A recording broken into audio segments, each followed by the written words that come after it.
รายการเครือข่ายสถานีวิทยุคลื่นสีขาวเพื่อชาวประชาขอเชิญพุทธศาสนิกชนนักศีลนักบุญทุกท่านร่วมทำบุญหล่อเทียนพรรษาประจำปี 2566 เพื่อสมทบทุนโรงเรียนทุ่งโป่งตำบลเมืองปานอำเภอเมืองปานจังหวัดลำปางและสถานีวิทยุเพื่อการศึกษาวิทยาลัยสงฆ์นครลำปาง FM 106.50 เมกะเฮิรตซ์ร่วมทำบุญแผ่นเทียนธรรมจักรแผ่นละ20 บาทหล่อเทียนพรรษาถวายวัดพระบาทอุดมตำบลเวียงอำเภอฝางจังหวัดเชียงใหม่หรือร่วมทำบุญตามกำลังศรัทธารอเทียนพรรษาจำนวน9 เล่มและถวายเทียนพรรษา15หัววัดวันที่15กรกฎาคม2566เวลา 8:30 นาทีถึง 17 นาฬิกาณวัดตุ่งโป่งตำบลเมืองปานอำเภอเมืองปานจังหวัดลำปางเดินทางไปร่วมบุญถวายเทียนพรรษาในพื้นที่อำเภอฝางจังหวัดเชียงใหม่ณวัดพระบาทอุดมอำเภอฝางจังหวัดเชียงใหม่วันที่13สิงหาคม2566เวลา 14 นาฬิกาสามารถร่วมทำบุญได้ที่ธนาคารกรุงไทยชื่อบัญชีโครงการพัฒนาการศึกษาโรงเรียนขนาดเล็กอำเภอเมืองปานจังหวัดลำปางหมายเลขบัญชี536 303 4255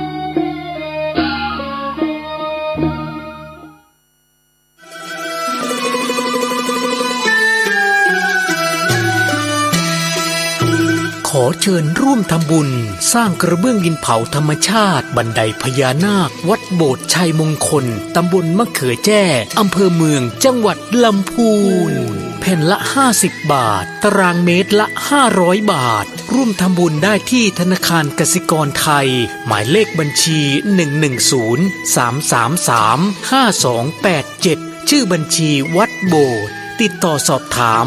092-565-4536หรือสอบถามทางไลน์ ID @209LIMJR การก่อสร้างบันไดนาคราชสู่พระนิพพานณปริยนันทธรรมสถานในครั้งนี้จึงนับว่าเป็นรากฐานแห่งความสมบูรณ์แห่งบุญอานิสงส์ในกองบุญครั้งนี้ส่งผลให้ผู้ร่วมสร้างมีชีวิตและทรัพย์สินที่มั่นคงแข็งแรงมีฤทธิ์เดชตบะมีทรัพย์ในดินสินในน้ำได้รับการคุ้มครองจากพยันตรายทั้งปวงเหมือนดั่งองค์นาคราชปกป้องพระพุทธศาสนาปลอดภัยจากอันตรายทั้งปวงทั้งโลกนี้และโลกหน้าทั้งยังเป็นการค้ำชูพระพุทธศาสนาให้มั่นคง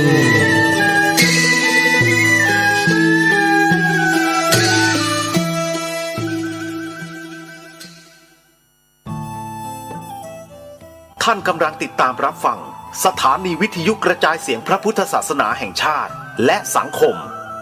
คลื่นเพื่อการศึกษาพระพุทธศาสนาและวัฒนธรรมระบบ FM 104.5 เมกะเฮิรตซ์รายการต่อไปเป็นรายการคดีโลกคดีธรรมเป็นศาสนาสำหรับชาติเราศาสนาในสมัยนี้เป็นของที่แยกจากชาติไม่ได้เป็นความจำเป็นที่เราทั้งหลายผู้เป็นไทยจะต้องมั่นคงอยู่ในศาสนาพระพุทธซึ่งเป็นศาสนาสำหรับชาติเราพระพุทธศาสนาก็ดีหรือศาสนาใดก็ดีที่ตั้งมั่นอยู่ได้ก็ด้วยความมั่นคงของผู้เลื่อมใสตั้งใจที่จะรักษาและข้าพเจ้าพูดทั้งนี้ก็เพื่อชักชวนท่านทั้งหลายอย่างเป็นเพื่อนไทยและเพื่อนพุทธศาสนิกชนด้วยกันทั้งนั้นเพื่อความมั่นคงแห่งพระพุทธศาสนาข้าพเจ้ารู้สึกว่าได้ทำหน้าที่สมควรแก่อุปถัมภ์พระพุทธศาสนาเราจะตั้งใจรักษาศาสนาของเราด้วยชีวิตและถ้าท่านตั้งใจจะช่วยข้าพเจ้าในกิจอันใหญ่นี้แล้วก็จะเป็นที่พอใจข้าพเจ้าเป็นอันมากเพราะฉะนั้นเป็นหน้าที่ของเราทั้งหลายที่จะช่วยกันบำรุงรักษาพระพุทธศาสนาอย่าให้เสื่อมสูญไปการที่จะบำรุงพระพุทธศาสนาเราต้องรู้สึกก่อนว่าหลักของพระพุทธศาสนาคืออะไรเราจะถือว่าเราเป็นไทยด้วยกันหมดเราจะต้องรักษาความเป็นไทยของเราให้ยั่งยืนเราจะต้องรักษาพระพุทธศาสนาให้ถาวรวัฒนาการอย่างที่เป็นมาแล้วหลายชั่วโคตรของเราทั้งหลายพระบรมราโชวาทของพระบาทสมเด็จพระมงกุฎเกล้าเจ้าอยู่หัวรัชกาลที่ 6พระบรมราโชวาทก็ดีพ พระราชนิพนธ์ก็ดี หรือพระบรมราชโองการของพระมหากษัตริย์ถือเป็นบทบัญญัติแห่งกฎหมายทั้งหมดทั้งสิ้นการบัญญัติให้พระพุทธศาสนาเป็นศาสนาประจำชาติไทยไว้ในรัฐธรรมนูญจึงเป็นสิ่งที่ถูกต้องทั้งกฎหมายและทางโบราณราชประเพณีการบัญญัติให้พระพุทธศาสนาเป็นศาสนาประจำชาติไทยไว้ในรัฐธรรมนูญย่อมเป็นหลักค้ำประกันให้กับประชาชนคนไทยว่าตนได้ปฏิบัติตามกฎหมายอย่างแท้จริงการบัญญัติให้พระพุทธศาสนาเป็นศาสนาประจำชาติไทยไว้ในรัฐธรรมนูญมิได้เป็นการลิดรอนสิทธิเสรีภาพของผู้ใดแต่เป็นการยืนยันความจริงตามกฎหมายและประวัติศาสตร์ชาติไทยการบัญญัติให้พระพุทธศาสนาเป็นศาสนาประจำชาติไทยไว้ในรัฐธรรมนูญจะทำให้พระพุทธศาสนาได้รับการอุปถัมภ์และคุ้มครองจากรัฐดุจเดียวกันกับที่องค์พระมหากษัตริย์ทรงกระทำมาการบัญญัติให้พระพุทธศาสนาเป็นศาสนาประจำชาติไทยไว้ในรัฐธรรมนูญจะป้องกันพระพุทธศาสนาไม่ให้ถูกลัทธินิกายนอกศาสนากระทำการใดๆได้ด้วยอุบายต่างๆนานาการบัญญัติให้พระพุทธศาสนาเป็นศาสนาประจำชาติไทยไว้ในรัฐธรรมนูญจะทำให้สังคมไทยมีแต่ความสุขร่มเย็นเป็นธรรมทั้งต่อคนศาสนาอื่นและคนสัญชาติอื่นได้อย่างแท้จริงแต่ถ้าไม่บัญญัติให้พระพุทธศาสนาเป็นศาสนาประจำชาติไทยไว้ในรัฐธรรมนูญในอนาคตประเทศไทยจะต้องตกอยู่ในสถานะเดียวกันกับพื้นที่3 จังหวัดรายการคดีโลกคดีธรรมมาพบกับสาธุชนเป็นปกติทุกวันจันทร์ถึงวันศุกร์และวันเสาร์อาทิตย์ทางสถานีวิทยุแห่งนี้ท่านสามารถดาวน์โหลดแอปพลิเคชันที่ชื่อว่าวิทยุพุทธศาสนาทั่วไทยเพื่อติดตามรับฟังรายการนี้ได้ทุกวันรายการนี้ออกอากาศทางแอปพลิเคชันโดยผ่านสถานีวิทยุคลื่นต่างๆ4 เวลา 9 นาฬิกา 10 นาฬิกา 11 นาฬิกา 13 นาฬิกาช่วงกลางวันออกอากาศ4 เวลาช่วงกลางคืนออกอากาศ2 เวลาคือ5 ทุ่มกับตี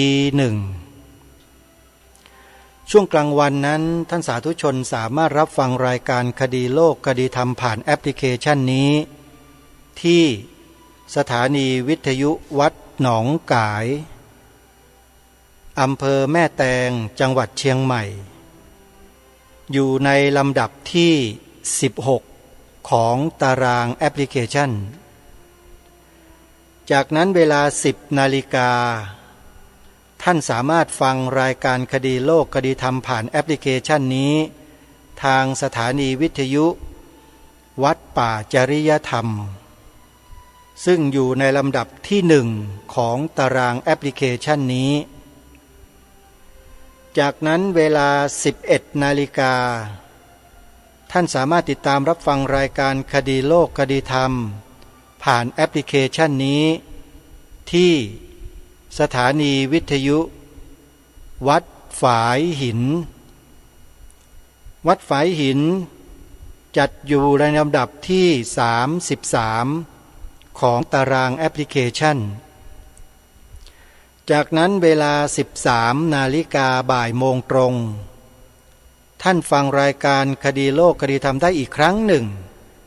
ที่สถานีวิทยุวัดบ้านปลาคูน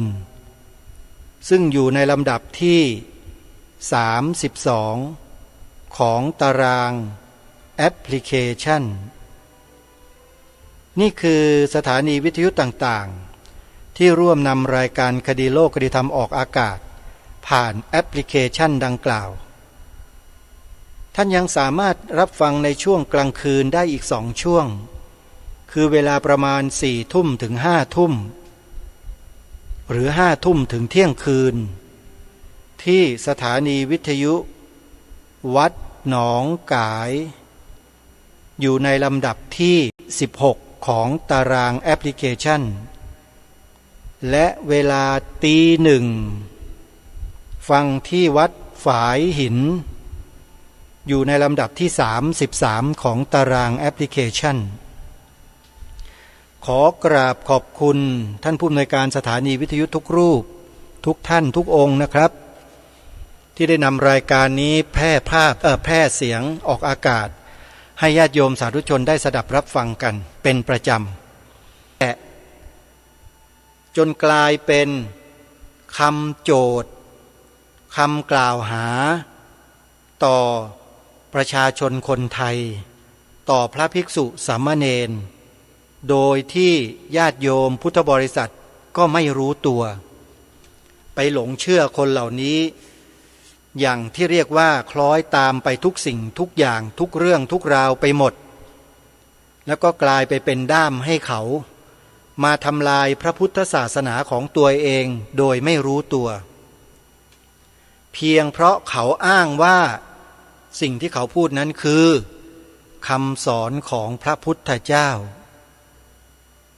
เพราะฉะนั้นในวันนี้ในสัปดาห์นี้จนถึงสัปดาห์หน้านะฮะสัปดาห์นี้ตั้งแต่วันนี้เป็นต้นไปจนถึงสัปดาห์หน้าจะจบหรือไม่จบไม่ทราบนะถ้ายังไม่จบก็ทั้งเดือนเลยเดือนนี้โยมอาตมาจะนำคลิปเสียงของครูบาอาจารย์ทั้งหลายที่ท่านได้พูดถึงคนกลุ่มนี้คนเหล่านี้เอาไว้อธิบายความให้เราได้เกิดความรู้ความเข้าใจได้เกิดทัศนคติที่ถูกต้องที่ดีงามที่ไม่แตกแยกไม่ถูกแบ่งแยกเนี่ยให้พวกเราได้สดับรับฟังกันต่อเนื่องขอให้เราตั้งใจฟังให้ดีว่าครูบาอาจารย์เหล่านี้ท่านจะพูดถึงกลุ่มคนพวกนี้ว่าอย่างไรแล้วท่านจะหยิบยกพระธรรมวินัยซึ่งเป็นคำสอนของพระสัมมาสัมพุทธเจ้าแท้ๆเนี่ยมากล่าวมาบอกกับเราว่าอย่างไรแล้วก็จะได้เทียบเคียงให้กับทุกท่านได้เห็นว่าคำสอนของพระสัมมาสัมพุทธเจ้าที่ถูกต้องตรงตามหลักวิชาการถูกต้องอย่างแท้จริงนั้นเป็นอย่างไรและคำสอนของพระพุทธเจ้าตามที่กลุ่มบุคคลเหล่านั้นกล่าวอ้างเนี่ยมันตรงกันหรือไม่ตรงนี้แหละที่จะทำให้พวกเราได้เข้าใจว่าอะไรถูกอะไรผิดใครหวังดีใครประสงค์ร้ายกันแน่เดี๋ยววันนี้จะได้มาเริ่มฟังกันตั้งแต่บัดนี้เป็นต้นไปเลยก็แล้วกันตั้งแต่บัดนี้เป็นต้นไปรายการคดีโลกคดีธรรมจะนำเสียงการแสดงธรรมของพระภิกษุสงฆ์รูปหนึ่งที่ท่านมันเพียรศึกษาเล่าเรียนประพฤติวัดปฏิบัติธรรมมาโดยตลอดจนกระทั่งจบปรริญญาธรรม9 ประโยคเป็นพระวิปัสสนาจารย์สอนการเดินจงกรมนั่งสมาธิทำกรรมฐานให้กับญาติโยมอย่างต่อเนื่องมาจนถึงทุกวันนี้เมื่อท่านได้ยินได้ฟังพวกทูตเทวทัตทุจินกล่าวร้ายป้ายสีพระสงฆ์ทั้งสังฆมณฑลแล้วพระอาจารย์รูปนี้ก็ทนไม่ไหวนี่ไม่ได้โกรธนะแต่ความเป็นห่วงอาศัยความกรุณาของท่านเพื่อที่จะมาพูดความจริงและความถูกต้องในส่วนของพระธรรมวินัยเนี่ยให้ญาติโยมได้สดับรับฟังเพื่อทำการศึกษาเรียนรู้ในสิ่งที่ถูกต้องร่วมกันเพื่อเป็นการระวังป้องกันกลุ่มบุคคลที่ปลอมตัวเข้ามาเป็นชาวพุทธแล้วมาอาศัยหลักธรรมของพระพุทธศาสนาเนี่ยมากล่าวจาบจ้วงวัฒนธรรมประเพณีวิถีชีวิตของพี่น้องคนไทยของเรามากมายหลายประการอยู่ในขณะนี้ซึ่งถ้าหากใครไม่รู้เท่าทันก็จะหลงเชื่อแล้วมาทำลายวัฒนธรรมจารีตประเพณีของสังคมตนเองโดยไม่รู้ตัว เพราะฉะนั้นการที่ทางรายการได้หยิบยกคลิปเสียงของครูบาอาจารย์เหล่านี้มาเปิดออกอากาศเนี่ยก็เพื่อเป็นการระวังป้องกันความคิดของพี่น้องคนไทยของเราไม่ให้ถูกคนเหล่านี้ทำลายแล้วก็ดึงไปสู่แนวทางที่ผิดเพราะฉะนั้นเพื่อไม่ให้เป็นการเสียเวลาวันนี้เดี๋ยวมาฟังพระอาจารย์มหาอุเทนปัญญาปริทัศน์ท่านได้แสดงธรรมไว้เมื่อปีพระพุทธศักราช 2561 เมื่อ5 ปีที่ผ่านมาแล้วโยมไม่ใช่เพิ่งพูดนะท่านพูดมา5 ปีแล้วแต่หลายท่านยังไม่เคยได้ฟังเลยว่าท่านได้มากล่าวถึงคนที่กล่าวหาพระสงฆ์รับเงินรับปัจจัยญาติโยมหรือโยมที่ทำบุญด้วยปัจจัยกับพระสงฆ์เนี่ยที่มันบอกว่าเป็นบาปเป็นคนชั่วคนเลวเนี่ยโยมยังไม่ได้ฟังคำชี้แจงคำอธิบายของพระเลยพระท่านจะมาพูดให้ฟังเพื่อไม่ให้เป็นการเสียเวลาไปติดตามรับฟังพร้อมๆกันได้นะบัดนี้อลังเทวทัตตะโยอิชติอารัญญิโกโหตุโยอิชติคามันเตวิหารตุโยอิชติบิดาปาติโกโหตุโยอิชตินิมันตนังสาธิยตุโยอิชติปังสุกุริโกโหตุโยอิชติข้าปฏิจีวารังสาธิยตุ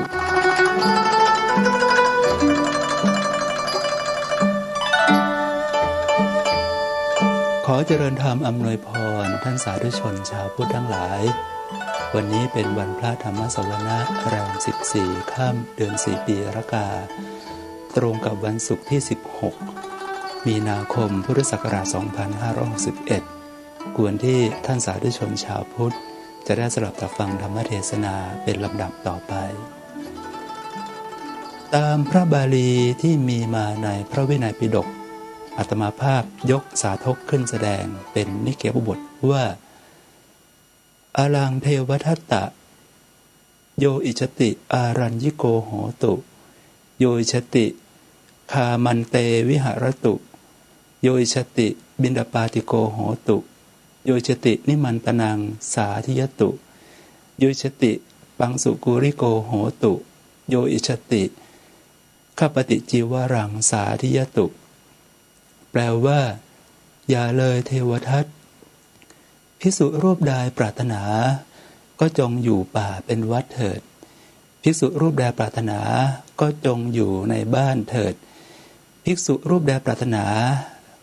ก็จงเที่ยวบิณฑบาตเป็นวัดเถิดภิกษุรูปใดปรารถนาก็จงรับนิมนต์ที่ชาวบ้านเชื้อเชิญด้วยข้าวปลาอาหารเถิดภิกษุรูปใดปรารถนาจงถือผ้าบางสกุลจีวรเป็นวัดเถิดภิกษุรูปใดปรารถนาก็จงยินดีข้าบดีจีวรที่ชาวบ้านจัดถวายเถิดเหตุที่ได้นำเอาพุทธวจนะพระบาลีที่มีอยู่ในพระวินัยปิฎกมาสาธกแสดงนี้เพราะต้นเรื่องมาจากพระเทวทัตที่มาทูลขอวัตถุ5 ประการจากพระผู้มีพระภาคเจ้าเพื่อให้ทรงบัญญัติเป็นข้อวัดปฏิบัติอย่างเคร่งครัดแก่พระภิกษุสงฆ์ทั่วสังฆมณฑลพระพุทธเจ้าไม่ทรงรับวัตถุ5 ประการจากพระเทวทัตนั้นเพื่อบัญญัติให้เป็นข้อวัดปฏิบัติแก่พระภิกษุสงฆ์ทั่วสังฆมณฑลเพราะหากว่าไปทรงรับเอาวัตถุ5 ประการจากพระเทวทัตบัญญัติไว้ในสังฆมณฑลให้ปฏิบัติอย่างเคร่งครัดพระพุทธศาสนาก็จะถึงกับล่มสลายได้เรียกว่าพุทธศาสนาเจ๊งเลยทีเดียววัตถุ5 ประการที่พระเทวทัตทูลขอให้พระผู้มีพระภาคเจ้าบัญญัติเป็นข้อปฏิบัติอย่างเคร่งครัดแก่พระภิกษุสงฆ์ทั่วสังฆมณฑลนั้นมีอะไรบ้าง5 ประการดังต่อไปนี้ 1. พระภิกษุทั้งหลายควรอยู่ป่าตลอดชีวิตพระภิกษุอาศัยบ้านอยู่โทษพึงตกต้องพระภิกษุรูปนั้น 2. พระภิกษุทั้งหลายควรเที่ยวบิณฑบาตตลอดชีวิตภิกษุรูปใดยินดีรับนิมนต์ที่ชาวบ้านเชื้อเชิญด้วยข้าวปลาอาหารโทษพึงตกต้องพระภิกษุรูปนั้น 3. พระภิกษุควรถือครองผ้าบางสกุลตลอดชีวิต พระภิกษุรูปใดยินดีรับข้าบดีจีวรที่ชาวบ้านจัดถวายโทษพึงตกต้องพระภิกษุรูปนั้น 5. พระภิกษุทั้งหลายควรอยู่โคนต้นไม้ตลอดชีวิตพระภิกษุทั้งหลายอยู่ในที่มุงบังโทษพึงตกต้องพระภิกษุรูปนั้นและ 5. พระภิกษุไม่ควรฉันปลาและเนื้อตลอดชีวิตพระภิกษุรูปใดฉันปลาเนื้อโทษพึงตกต้องพระภิกษุรูปนั้นนี้คือวัตถุ5ประการที่เป็นข้อปฏิบัติอย่างเคร่งครัดหากพระผู้มีพระภาคเจ้าทรงรับเงื่อนไขวัตถุ5ประการจากพระเทวทัตนี้บัญญัติให้แก่พระภิกษุให้ประพฤติปฏิบัติอย่างเคร่งครัดตลอดชีวิตรับรองเลยว่าพระพุทธศาสนาจะล่มสลายอย่างแน่นอนอาตมาภาพขอให้ข้อสังเกตก่อนว่าศีลสิกขาที่มีมาในปาติโมกข์227สิกขาบทนั้นพระพุทธเจ้าทรงบัญญัติเป็นศีลสามัญญตาคือความเสมอกันของศีลทั้งหลายแก่พระภิกษุทั้งหลาย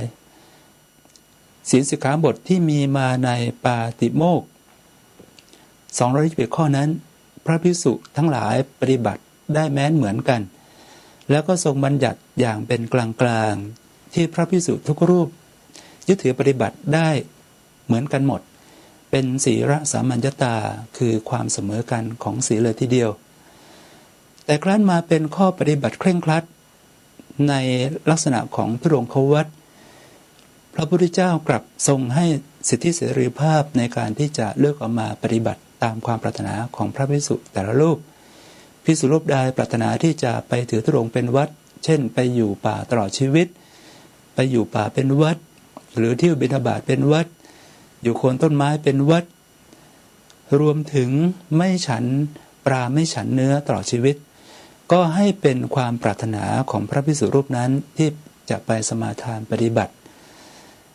และก็ไม่ได้ทรงยกย่องว่าพระที่ไปถือปฏิบัติในทุรงควัตรอย่างเคร่งครัดนั้นดีเลิศประเสริฐศรีกว่าพระภิกษุทั้งหลายไม่ได้บอกว่าชาวบ้านทั้งหลายจงไปถวายข้าวปลาอาหารแก่พระภิกษุผู้ถือบิณฑบาตเป็นวัด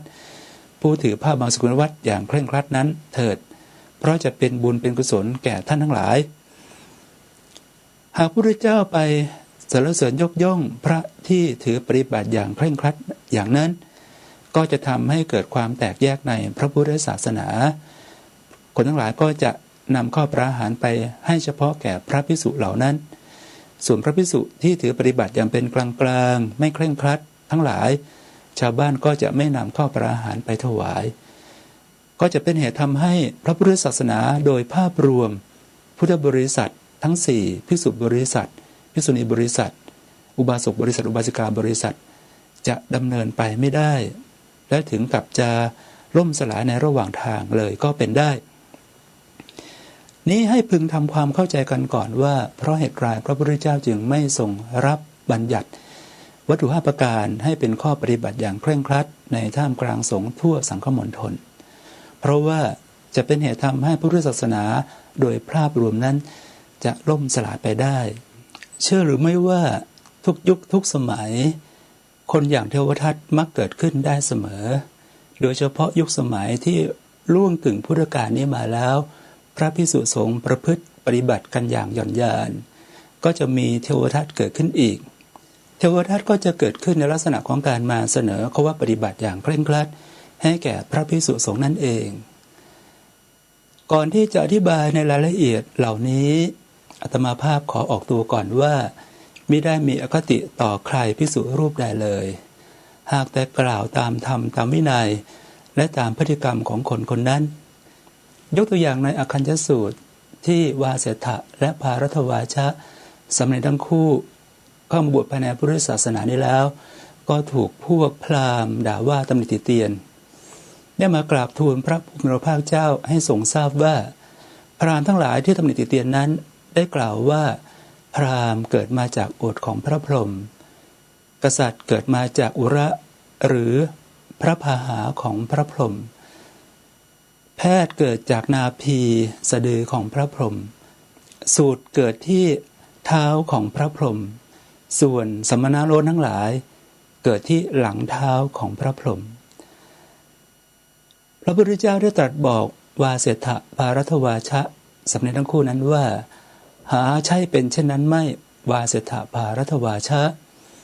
พวกพราหมณ์ก็เกิดมาจากครรภ์ของนางพราหมณีนั่นเองแล้วก็ตรัสบอกถึง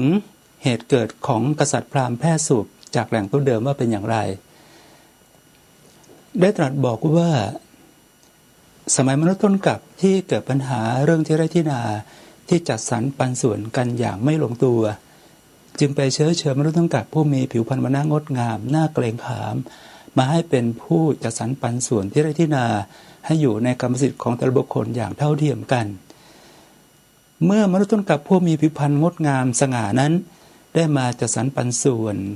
ที่ไร่ที่นาให้อยู่ในกรรมสิทธิ์ของแต่ละคนอย่างเท่าเทียมกันได้ดีแล้วมนุษย์ต้นกลับทั้งหลายสมัยนั้นก็ได้มอบที่นาให้แก่มนุษย์ต้นกลับผู้มีผิวพรรณวรรณะที่งดงามสง่านั้นไปครอบครองมากมายมนุษย์ต้นกลับผู้มีผิวพรรณสง่างามนั้นจึงได้ชื่อว่าเป็นกษัตริย์ในที่นี้ก็หมายถึงว่าเป็นเจ้าแห่งนาที่เกิดจากการได้รับการยกย่องและมาจัดสรรปันส่วนที่นาให้อยู่ในกรรมสิทธิ์ของแต่ละบุคคลอย่างเท่าเทียมกันกษัตริย์ก็เกิดขึ้นมาโดยกรรมอย่างนี้โดยธรรมอย่างนี้คือได้ไปจัดสรรปันส่วนที่ไร่ที่นาให้อยู่ในกรรมสิทธิ์ของแต่ละบุคคลอย่างเท่าเทียมกันทำให้เกิดความยินดีจึงได้รับการยกย่องว่าเป็นกษัตริย์หรือเป็นพระราชามนุษย์ต้นกลับกลุ่มหนึ่งอึดอัดระอากับการมาตบตีทำลายแย่งชิงที่ไร่ที่นากันก็เนี่ยไปอยู่ในป่ายังฌานสมาบัติให้เกิดขึ้นด้วยกรรมของการไปอยู่ในป่ายังฌานสมาบัติให้เกิดขึ้นจึงได้ชื่อว่าเป็นพราหมณ์ความหมายเดิมนั้นก็คือผู้ที่ลอยบุญละบาปไม่เกี่ยวข้องกับคนทั้งหลายที่อยู่ในบ้านนั้นคนอีกกลุ่มหนึ่งก็ไปเอาดีทางด้านการทำมาค้าขายหาเลี้ยงชีพก็ได้ชื่อว่าเป็นแพทย์ก็คือพ่อค้าแม่ขายนั่นเองเกิดขึ้นโดยกรรมเกิดขึ้นโดยธรรมที่ทำการค้าขายของตนเองจึงได้ชื่อว่าเป็นแพทย์และมนุษย์ต้นกลับอีกกลุ่มหนึ่งก็ไปเอาดีทางด้านเป็นข้าทาสกรรมกรใช้แรงงานจึงได้ชื่อว่าเป็นสูตรจากกรรมจากการกระทำของตนนั้นกษัตริย์พราหมณ์แพทย์สูตรได้ชื่อว่าเกิดขึ้นโดยกรรมการกระทำของตนและโดยธรรมที่เกิดขึ้นมาโดยชอบไม่ใช่เกิดมาจากส่วนใดส่วนหนึ่งของพระพรหมเลยเช่นเดียวกันที่อาตมาภาพให้ฉายาเรียกสุจินต์บริหารวรรณเขตว่าเป็นยายทูตเทวทัตก็เพราะมีพฤติกรรมเหมือนกันกับพระเทวทัตนั่นเองโดยการมาเสนอข้อปฏิบัติอย่างเคร่งครัดให้แก่พระภิกษุสงฆ์ที่กล่าวในคลิปวิดีโอนั้นว่าโดยแท้จริงแล้วคฤหัสถ์ก็ฟังธรรมรู้แจ้งอริยสัจธรรมได้และเมื่อคฤหัสถ์บรรลุอรหัตผลสำเร็จเป็นพระอรหันต์แล้วก็จะอยู่ในเพศของคฤหัสถ์ไม่ได้ต้องออกบวชเป็นเพศของพระภิกษุจึงจะอยู่ได้ดังนั้นเพศของพระภิกษุจึงเป็นเพศของพระอรหันต์พระภิกษุก็ต้องประพฤติดีปฏิบัติชอบประพฤติอย่างอริยะเป็นอรหันต์ให้ได้เพราะคำว่าพระมาจากคำว่าวระที่แปลว่าประเสริฐความเป็นพระอย่างแท้จริงนั้นจะต้องประพฤติอย่างประเสริฐประพฤติอย่างอริยะเป็นหนึ่งเป็นพระอรหันต์นิยะก็คือต้องการที่จะให้พระภิกษุทุกรูปที่บวชเข้ามานั้นประพฤติประเสริฐเป็นอริยะอรหันต์ให้ได้ทุกรูปเลยนี้ถือว่าเป็นการเสนอข้อว่าปฏิบัติอย่างเคร่งครัดแม้นเหมือนกันกับพระเทวทัตที่เสนอวัตถุ5ประการแด่พระผู้มีพระภาคเจ้าซึ่งจะทำให้เกิดความล่มสลายแก่พระพุทธศาสนาได้เพราะว่าพระภิกษุทุกรูปไม่สามารถที่จะประพฤติปฏิบัติอย่างเคร่งครัดเป็นอริยะอรหันต์จากพฤติกรรมการแสดงออกของยายทวดสุจินต์บริหารวรเขตนี้จึงได้ชื่อว่าเป็นเทวทัตไม่ใช่เป็นโจรหรือมหาโจรนะและเราชาวพุทธก็เรียกสุจินต์บริหารวรเขตเป็นยายทวดเทวทัตได้เลยเพราะว่าพฤติกรรมกรรมที่ทำมาอย่างนี้ด้วยการว่ากล่าวตำหนิติเตียนพระสงฆ์มาเป็นเวลายาวนานแล้วก็ยกให้พระสงฆ์นั้นจะต้องประพฤติปฏิบัติดีปฏิบัติชอบปฏิบัติอย่างอริยะเป็นอรหันต์ให้ได้ก็ได้ชื่อว่าเป็นเทวทัตไปโดยปริยายตามข้อกล่าวหาตำหนิติเตียน ของใหญ่ทั่วเทวทัตต่อพระสงฆ์มาเป็นเวลายาวนานนั้นโดยเฉพาะเรื่องของพระสงฆ์รับปัจจัยเงินทองว่าต้องอบัตินิสกิยปาจิตตีไปแต่ต้องวัตถุนามาสที่ไม่ควรจับต้องอย่างนั้นอย่างนี้เรามาตกลงกันอย่างจริงจังเลยได้ไหมมาทำข้อตกลงกันให้ดีตามนัยยะของพระพุทธศาสนานี่แหละลำดับแรกให้ย้อนกลับไปดูพุทธจริยาปฏิปทาของพระพุทธเจ้าก่อนที่พระองค์เสด็จไปแสดงธรรมโปรดเวนยสัตว์ให้ดวงตาเห็นธรรมนั้นพระพุทธองค์ทรงปรารถนาปัจจัยเงินทองที่มาเป็นกันเทศของชาวบ้านหรือเปล่าตอบได้อย่างชัดเจนว่าพระพุทธเจ้าไม่ได้ปรารถนาปัจจัยเงินทองที่เป็นกันเทศของชาวบ้านคนนั้นๆเลยและไม่ปรารถนาปัจจัยเงินทองที่จะเป็นค่าพาหนะเสด็จดำเนินไปของพระองค์ด้วยเพราะเหตุไรจึงไม่ปรารถนาเพราะว่าธรรมะนั้นประเสริฐยิ่งกว่าปัจจัยเงินทองเหล่านั้นที่จะแลกออกมาประเสริฐตรงที่ว่าทำให้คนได้ดวงตาเห็นธรรมได้ปัญญาหูตาสว่างและพ้นทุกข์อย่างแท้จริงดังนั้นธรรมะจึงไม่ควรที่จะแลกออกมาซึ่งปัจจัยเงินทองหรือกันเทศใดๆเลยอาตมาภาพเองผู้แสดงธรรมอยู่ทุกวันนี้และไปแสดงธรรมในที่อื่นก็ตาม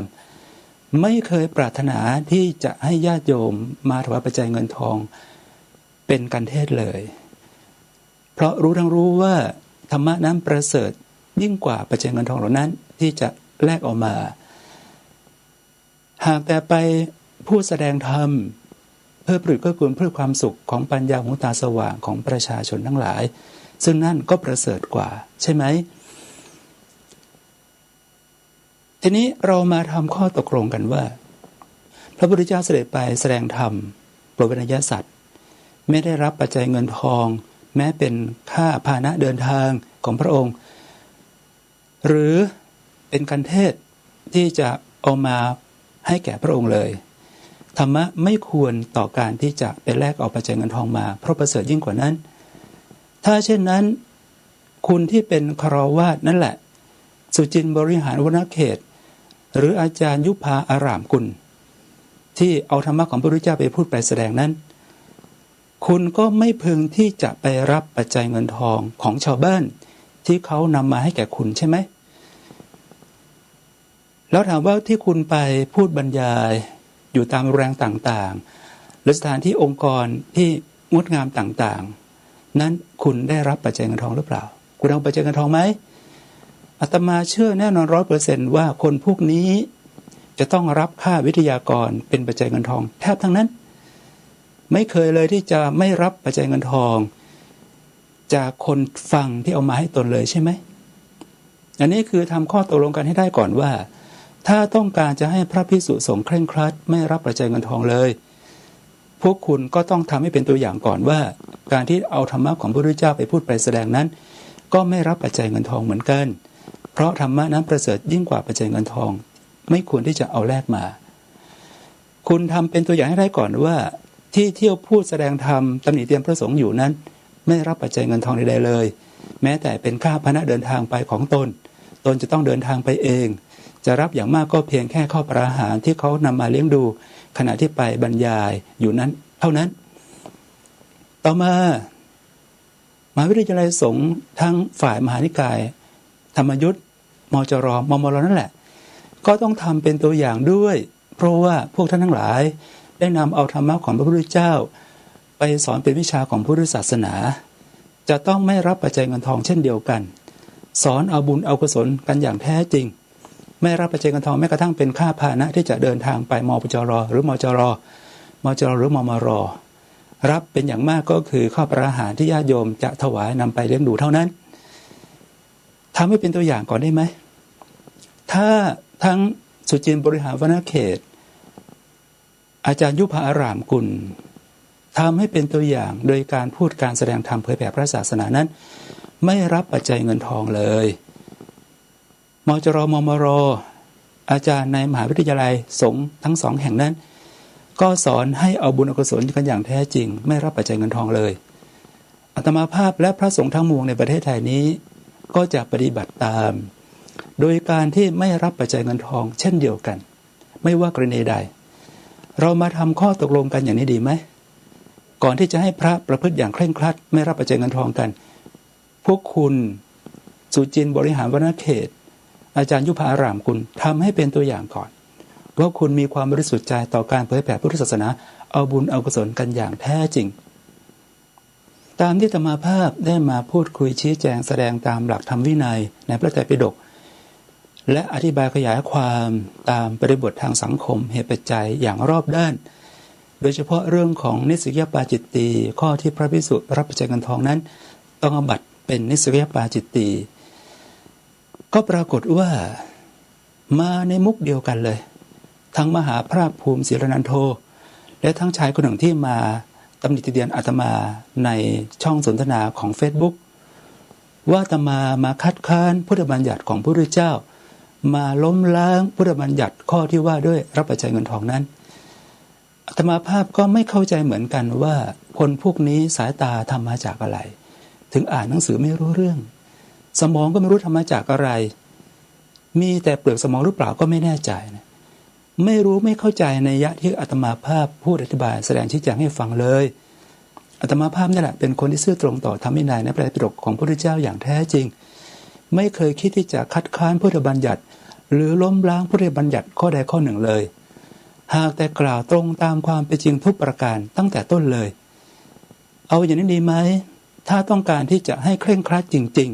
ๆสำหรับพระมหาภาคภูมิศิรนันโทที่มากล่าวว่าชี้แจงเรื่องนี้มาอย่างยาวนานแล้วย้อนกลับไปดูพุทธจริยาของพระสัมมาสัมพุทธเจ้าก่อนเช่นกันสมัยที่พระพุทธเจ้าทรงพระประชวรหนักขณะกำลังเสด็จพระดำเนินไปที่เมืองกุสินาราเพื่อเสด็จดับขันธปรินิพพานนั้นถามว่าเจ้ากษัตริย์ฤาษีวีทั้งหลายมีรถราพาหนะยานพาหนะใดหรือเปล่าตอบว่าย่อมมีอย่างแน่นอนและถามว่าเจ้ากษัตริย์ฤาษีวีในเมืองไผ่สาลีทั้งหลายเหล่านั้นจะไม่คิดเลยหรือว่าพระผู้มีพระภาคเจ้าทรงพระประชวรหนักควรที่จะถวายรถราพาหนะราชพาหนะแด่พระผู้มีพระภาคเจ้าให้เสด็จขึ้นไปประทับนั่งเสด็จไปเมืองกุสินาราโดยพระภิกษุทั้งหลายก็รายล้อมเดินตามเจ้าฤาษีถวายต้องคิดที่จะถวายรถราพาหนะอย่างแน่นอนแต่ถามว่าทำไมจึงไม่ถวายเพราะรู้ทั้งรู้ว่าแม้ถวายไปพระพุทธเจ้าก็ไม่เสด็จขึ้นไปประทับนั่งเสด็จไปที่เมืองกุสินาราถ้าเกิดพระพุทธเจ้ารับถวายเสด็จขึ้นไปประทับนั่งที่รถราพาหนะนั้นไปกุสินารารับรองเลยว่าพระภิกษุในชั้นหลังนี้เละกันเลยนะจะได้ข้ออ้างว่าแม้แต่พระพุทธเจ้าก็เสด็จขึ้นไปประทับนั่งบนราชพาหนะนั้นถามว่าทำไมจึงไม่เสด็จขึ้นไปประทับนั่งบนรถราพาหนะนั้นก็เพราะว่ารถราพาหนะนั้นต้องแลกมาด้วยเงินทองต้องจ้างนายช่างให้มาทำรถราพาหนะด้วยเงินทองจำนวนมากจึงจะสำเร็จได้สิ่งที่สำเร็จมาด้วยเงินหรือทองนั้นแน่นอนว่าพระพุทธเจ้าพระอริยสงฆ์ไม่ประสงค์ที่จะไปแตะต้องเพราะมันเป็นวัตถุนามาตของมีค่ามีราคาแล้วก็จะเกิดอันตรายในภายหลังถ้าหากว่าครอบครองเอาไว้อยู่ดังกล่าวมานี้ถ้าเช่นนั้นพระมหาภาคภูมิศิรนันโทเองก็ดีหรือพระวินัยนิยมที่ถือเคร่งครัดในการไม่รับปัจจัยเงินทองเหล่านั้นก็ดีเมื่อท่านนั่งรถราพาหนะไปทำศาสนกิจที่ไรท่านจะต้องลงจากรถราพาหนะนั้นอย่านั่งไปอย่าเด็ดขาดเพราะมันเป็นวัตถุที่แลกมาด้วยเงินและทองพร้อมกับวัตถุสิ่งของที่มีค่าเช่น iPhone iPad คอมพิวเตอร์ก็ต้องสละทิ้งให้หมดเพราะสิ่งนั้นก็เป็นของมีค่ามีราคาสามารถที่จะเอาไปแลกมาเป็นเงินเป็นทองได้ตกลงเอากันอย่างนี้ไหมเอากันให้เคร่งครัดเลยทีเดียวคุณอย่ามาชูเฉพาะเรื่องของนิสัยปาจิตติที่ตนปฏิบัติได้ว่าจะดีเลิศประเสริฐศรีมีคุณวิเศษเหนือกว่าพระภิกษุทั้งหลายอาตมาดูแล้วว่าพระเหล่านั้นน่ะแท้ที่จริงก็องุ่นเปรี้ยวนั่นแหละปากว่าตาขยิบไม่รับเงินต่อหน้าญาติโยมแต่กลับมารับปัจจัยอยู่ในกุฏิของตนเองทราบจำนวนของปัจจัยที่อยู่ในธนาคารอาตมาภาพพิจารณาดูพฤติกรรมการแสดงออกของคนหลายเหล่านี้ยายทั่วเทวทัตสุจินต์บริหารวณเขตพร้อมริ้วล้อบริวารทั้งหลาย หรือแม้แต่พระมหาภาคภูมิศรีรันโธก็เช่นเดียวกันมิได้มีความปรารถนาดีต่อพระภิกษุสงฆ์อย่างแท้จริงหรอกมิได้มีความปรารถนาดีต่อการที่จะพิทักษ์รักษาพระสัทธรรมเอาไว้หรอกเพราะอะไรจึงกล่าวเช่นนั้นก็เพราะว่าเมื่อเกิดกรณีปัญหาต่อพระสัทธรรมขึ้นมาเช่นอัชราวดีวงศ์สกลเตโชวิปัสสนาที่ถือว่าเป็นผู้มาทำลายพระสัทธรรมของพระพุทธเจ้าในระดับอริยมรรคอริยผลเลยทีเดียวแต่กลายเป็นว่ายายทูตเทวทัตสุจินบริหารวรเขตพร้อมเลี้ยวล้อบริวารทั้งหลายไม่มาพูดเรื่องนี้เลยปล่อยให้อาตมาภาพกับดร.อธิเทพผาถาเท่านั้นที่มาพูดชี้แจงแสดงความจริงเปิดเผยให้สังคมได้รับทราบแม้มหาภาคภูมิก็เช่นเดียวกันคาดว่านิ่งเงียบไม่ปริปากพูดเพราะว่าอาตมาไม่เห็นท่านบล็อกอาตมาไปแล้วแต่เชื่อว่าไม่ปริปากพูดอะไรเลยท่านมหากลัวเปลืองตัวหรืออย่างไรรักษาตนเองมากกว่ารักษาธรรมใช่ไหมในเมื่อกรณีของความอันตรายต่อพระสัทธรรมเกิดขึ้นมาเช่นนี้แล้วทำไมไม่ออกมาพูดมาแสดงชี้แจงให้ประชาชนได้รับทราบก็ในบอกว่าเรียนบาลีใหญ่มีความชำนาญแตกฉานในพระธรรมคำสอนของพระพุทธเจ้าไม่ใช่หรือออกมาพูดมาแสดงหน่อยสิกรณีของธรรมกายก็เช่นเดียวกันทำไมจึงไม่มาพูดมาแสดงชี้แจงให้กับประชาชนได้รับทราบสองคนทั้งหลายเหล่านี้ก็เพียงแค่ต้องการที่จะมายกตนข่มคนอื่นรักษาศีลข้อใดข้อหนึ่งนิสุยปาจิตติได้แล้วก็ยกตนขึ้นเป็นผู้พิเศษเหนือกว่าพระภิกษุทั้งหลายเท่านั้นเองสองยายทูตเทวทัตสุจินบริหารวนเขตกล่าวก้าวร่วงจ้วงจับตำหนิเตียมพระภิกษุสงฆ์ถึงขนาดที่ว่าเอาเงินไปให้แก่พระก็เท่ากับเอาไปสนับสนุนโจรกล่าวตำหนิเจียนโจทย์พระภิกษุสงฆ์ทั่วประเทศว่าเป็นโจรทีเดียวไปดูในสังฆทิเศษข้อหนึ่งที่ว่าด้วยการโจทย์พระภิกษุด้วยอาบัติปาราชิกไม่มีมูลต้องบัตรสังฆทิเศษ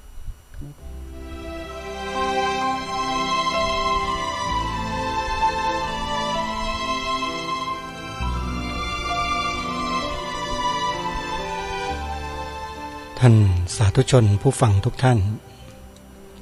ชัดเจนที่ท่านพระอาจารย์มหาอุเทนปัญญาปริทัศน์ท่านได้ปรารภและพูดถึงบุคคลตามที่ท่านได้กล่าวถึงนั้นมีตัวตนอยู่จริงๆและเป็นบุคคลที่กล่าวโจทย์โทษพระภิกษุสงฆ์ว่าเป็นโจรจริงๆเห็นไหมฮะเพราะฉะนั้นสิ่งที่ทางรายการคดีโลกคดีธรรมได้ปรารภมาตลอดจึงเป็นสิ่งที่เป็นจริงเป็นจริงในที่นี้ไม่ได้หมายความว่าเป็นจริงตามข้อกล่าวหานะโยมแต่เป็นจริงก็คือมีบุคคลที่กล่าวจาบจ้วงพระภิกษุสงฆ์ทั่วทั้งประเทศทั่วทั้งแผ่นดินจริงตามที่พระมหาอุเทนปัญญาปริทัศน์เอ่ยถึงนี่แหละคือพยายามจะทำลายพระพุทธศาสนาของเราเหมือนกับพวกเทวทัตตามพระธรรมวินัยเป๊ะเลยเพราะฉะนั้นท่านสาธุชนผู้ฟังทุกท่านถ้าหากว่าเราไม่ตรงต่อพระธรรมวินัยของพระสัมมาสัมพุทธเจ้าแล้วไปหลงเชื่อพวกลูกหลานนางจินจมานวิกาลูกหลานเทวทัตเหล่านี้ศาสนาของเราก็จะฉิบหายลงในที่สุดในเวลาไม่ไกลนี้แน่นอนเพราะฉะนั้นญาติโยมพระสงฆ์รักษาพระพุทธศาสนามาได้ถึง 2,000 กว่าปีแล้วโยมพร้อมด้วยญาติโยมที่ถวายที่ดูแลพระภิกษุสามเณรมาโดยตลอดไม่ใช่เพราะไอ้คนกลุ่มนี้นะโยมนะพิจารณาให้ดีๆก่อนจะเสียทีพวกนี้ฝากไว้ในรายการวันนี้เวลาของรายการหมดท่านผู้ฟังวันนี้ต้องขอสมมุติยุติไว้แต่เพียงเท่านี้ก่อนพบกับรายการได้ใหม่ในวันต่อไปขอความสุขสวัสดีจงมีแด่ท่านผู้ฟังทุกท่านทุกคนเทินขอเจริญพร